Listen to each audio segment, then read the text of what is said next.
ছিল।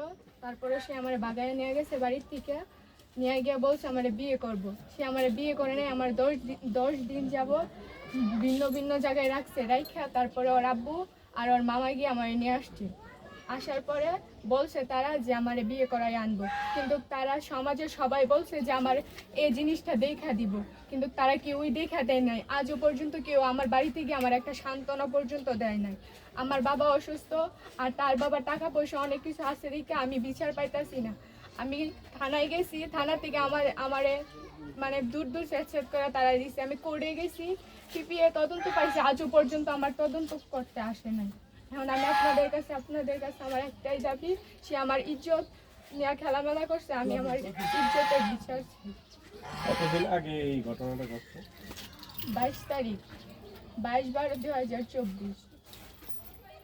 22 তারিখে আপনাকে বাড়ি থেকে নিয়ে গেছিল? জি এরপর 10 দিন থাকছে? জি, 31 তারিখে আমার বাড়িতে নিয়ে আসছে।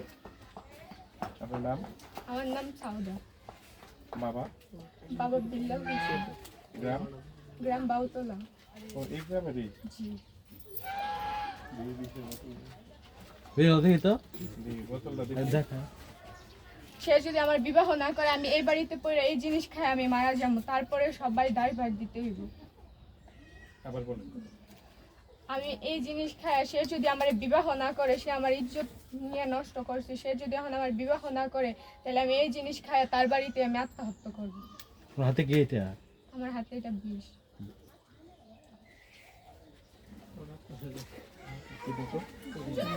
কই গেল?